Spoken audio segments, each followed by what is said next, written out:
R360, can we talk about that first before the other stuff? Because that's been huge news in the media. And Peter V'landys's coming out and saying anyone who signs up with R360 is facing a 10-year ban.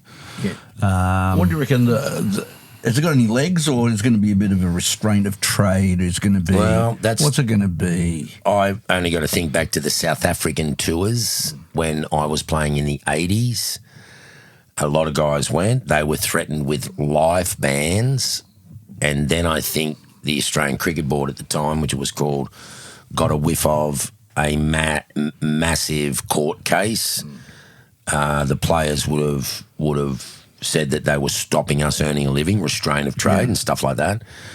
So they pulled that ban back to 2 years, the Australian Cricket Board, and the 2 years they were banned were the 2 years that they were on tour in South Africa. Now, I'm not blaming the guys that went to South Africa. That was their decision. But it was illegal to go there, and they were threatened with life bans. So a lot of guys said, well, I'm not going. I'd rather still stay here and play for Australia. And the guys that went got a couple $100,000 US tax-free. That's my memory of it. And in 1987, 88, that was enough to buy your house. But they came back and they all got straight back in. And a lot of people weren't very happy about that. Did it affect me? Not really. But I can see the guys that are going to R360. Because they can't even talk to them. They're going to be in trouble even if they're agents, you know? It depends on what's in their contracts, and I don't know what's in a NRL players' contracts. Dorsey, can you grab a contract or something so we can have a look at it? But we talked about this before we went to air, is that, you know, if the R360 is only going to be over a couple of months. Correct. And I think it's starting in October next year, which would mean the end of our NRL season. Going into our summer. Is it worth the NRL trying to go down this route and banning players when it's just going to end in legal action and a whole bunch of crap? Just let them play for like 2 months and whatever. I think he's just making a point and making it hard for them. Yeah. Do you know what I mean? Sure. The NRL's not going to cop. You know Abdo and V'landys.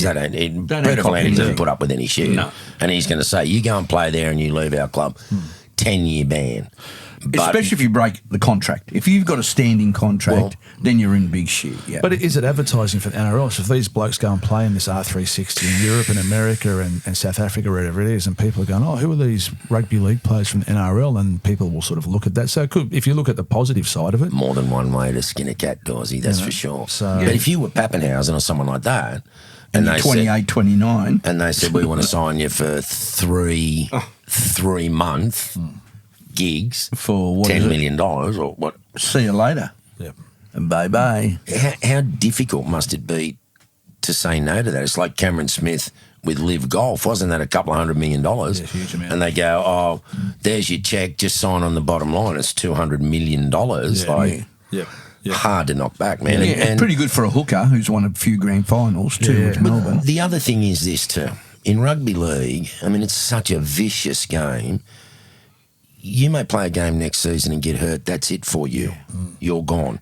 Yeah. You may have made a little bit of money, but if you're late 20s, you've got to go and find something. You might have injured your knee or your neck or whatever it may be. Or you're coccyx or something. Whatever. You've got to go out and work or do something. If you've got 10 mil in the bank for 3-month gigs and you get hurt, you're not really... Yeah, it's an insurance policy. It's your family. Yeah. You could build a good pool with that, couldn't you? Great swimming pool for that.